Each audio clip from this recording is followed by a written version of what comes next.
दोस्तों, कई बार आपके मन में भी यह सवाल उठता होगा कि आखिर अच्छे लोगों के साथ बुरा क्यों होता है। कई बार आप सोचते होंगे कि आप तो कभी किसी के साथ बुरा नहीं करते, हमेशा सबकी मदद करते हैं, सबका ख्याल रखते हैं, फिर भी आप अपनी खुद की जिंदगी में खुश नहीं होते। क्योंकि शायद जो सम्मान, प्यार और भरोसा आप दूसरों को देते हैं वह उनसे आपको नहीं मिल पाता। आपके इतना अच्छा होने के बाद भी लोग आपके साथ गलत करते हैं। फिर एक दिन आपके मन में एक प्रश्न उठ खड़ा होता है कि मेरे साथ ही ऐसा क्यों? अगर आपको भी यह सवाल परेशान कर रहा है तो आप आज की यह कहानी को बहुत ध्यान से सुने। यह कहानी आपके मन के सभी प्रश्न हल कर देगी। दोस्तों, आज की ये कहानी एक ऐसे क्रूर और निर्दयी राजा के बारे में है जिसकी क्रूरता और निर्दयता के चर्चे पूरे साम्राज्य में प्रसिद्ध थे। एक बार उसने निश्चय किया कि वह अपने सारे बुरे कामों को छोड़ देगा तथा नेकी का रास्ता अपनाएगा।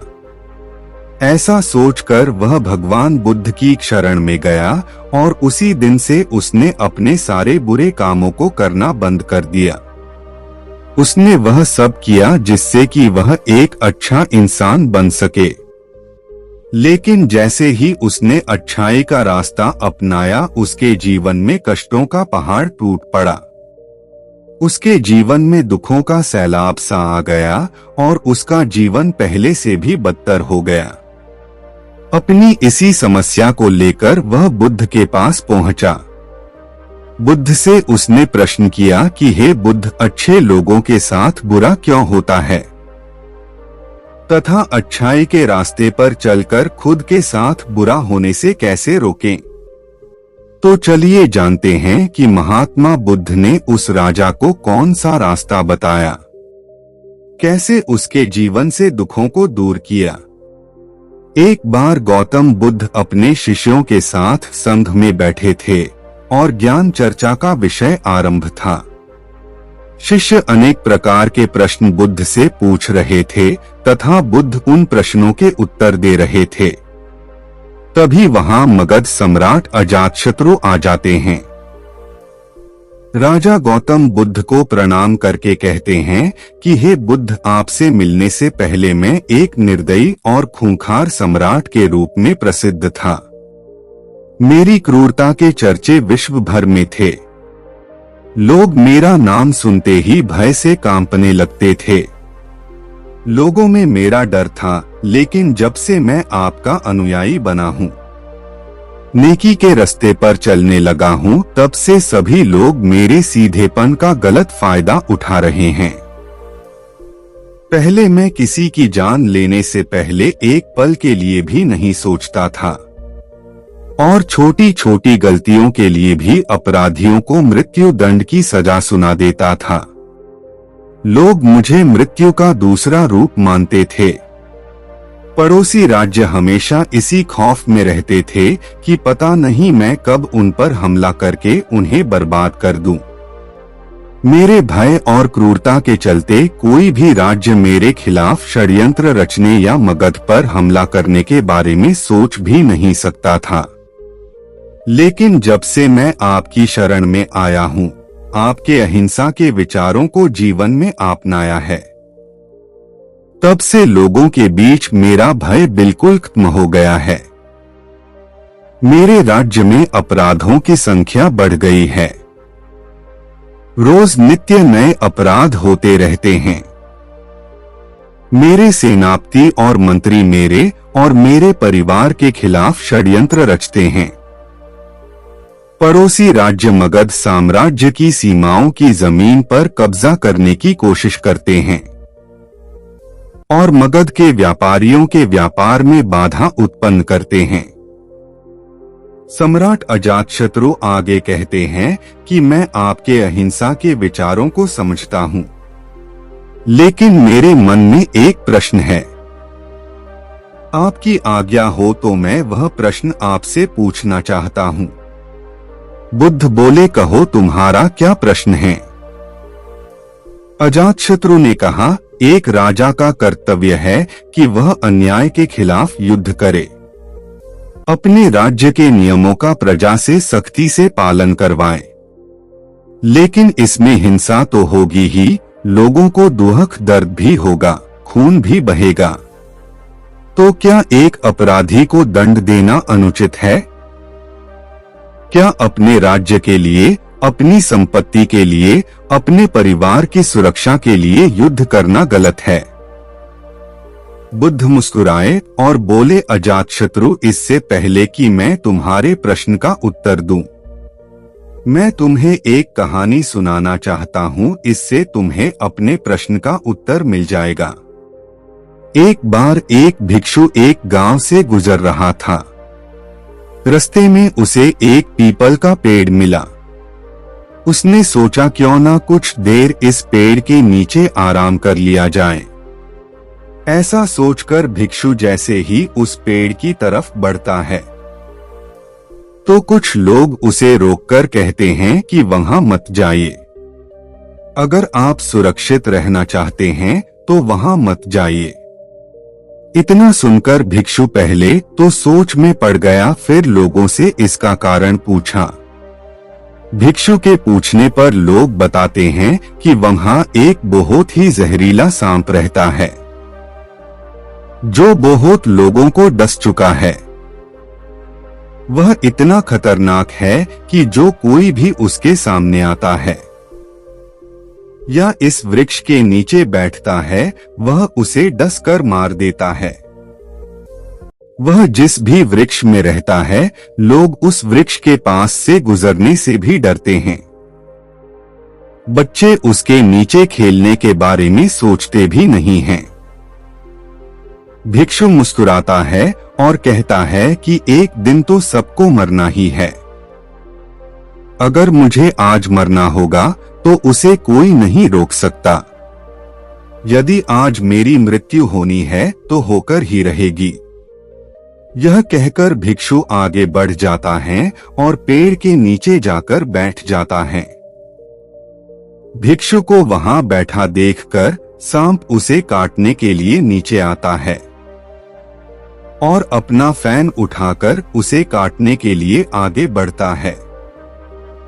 लेकिन सांप को आता देख भिक्षु तनिक भी नहीं घबराया।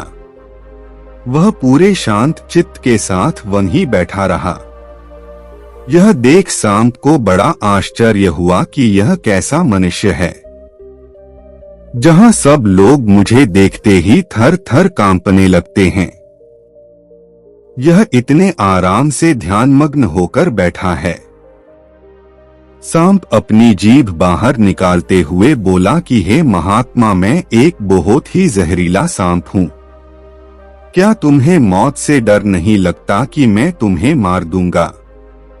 भिक्षु सांप से कहता है कि इसमें डरने वाली कौन सी बात है? मैं जीवन और मृत्यु से ऊपर हो चुका हूँ। मुझे किसी बात का डर नहीं है। मुझे मृत्यु से कोई भय नहीं है, न ही जीवन की कोई लालसा है। तो मैं तुमसे क्यों भयभीत होऊंगा? भिक्षु ने सांप को उपदेश दिया कि तुम जो कर रहे हो वह हिंसा है।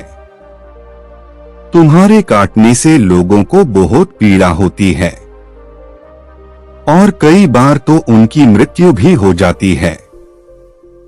तुम जो भी करते हो इसीलिए करते हो ताकि कोई तुम्हें मार ना दे।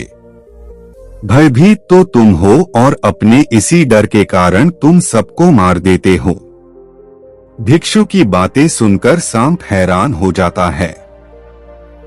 उसने आज तक केवल ऐसे ही व्यक्ति देखे थे जो उसे मारने की कोशिश करते थे और उससे डरकर भाग जाते थे।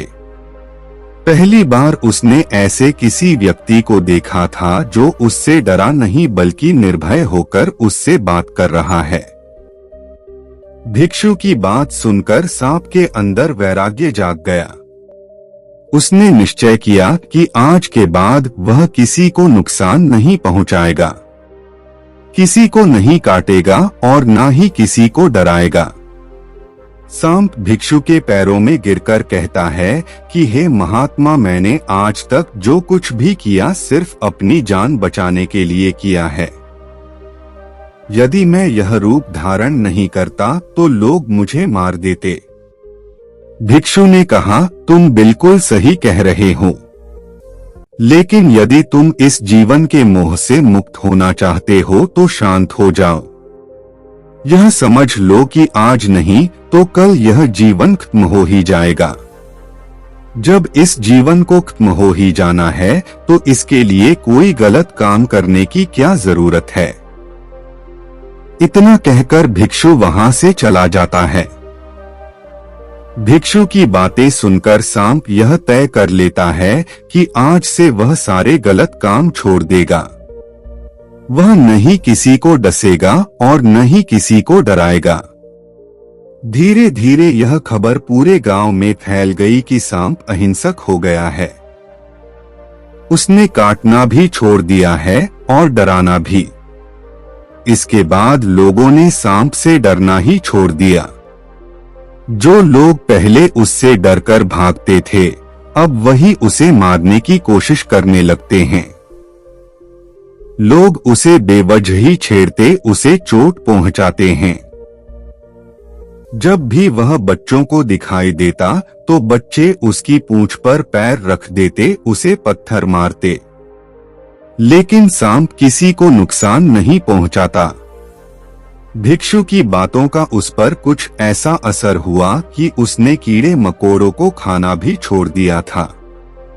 रात में कुछ घास फूस खा लेता और सुबह लोगों के आक्रमण और तिरस्कार का सामना करता। इससे सांप बेहद दुखी रहने लगा। भूख और पीड़ा से वह बिल्कुल कमजोर हो गया था। उसका शरीर इतना कमजोर हो गया था कि गांव वाले उसे एक रस्सी से ज्यादा और कुछ नहीं समझते थे। वह तरह तरह की चोट से ग्रस्त रहने लगा, क्योंकि अब वह लोगों को कोई भी नुकसान नहीं पहुंचाता था। वह सभी लोगों के साथ प्रेम से रहने की कोशिश करता था, लेकिन लोग इसका गलत फायदा उठाते हैं, क्योंकि लोगों के मन से उसका डर खत्म हो गया था। अब जैसे तैसे सांप के दिन गुजर रहे थे। कुछ दिन बाद वही भिक्षु जिसने सांप को अहिंसा का पाठ पढ़ाया था, वापस उसी रास्ते से गुजर रहा था। वह फिर उसी वृक्ष के नीचे जाकर बैठ गया। बैठते ही भिक्षु की नजर सांप पर पड़ती है, लेकिन जैसे ही वह उस सांप को देखता है हैरान रह जाता है। वह सोच में पड़ जाता है कि इसकी हालत इतनी खराब कैसे हो गई।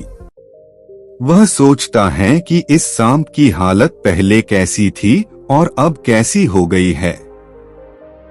भिक्षु सांप को देखकर उससे पूछता है कि तुम इस अवस्था में कैसे पहुंचे?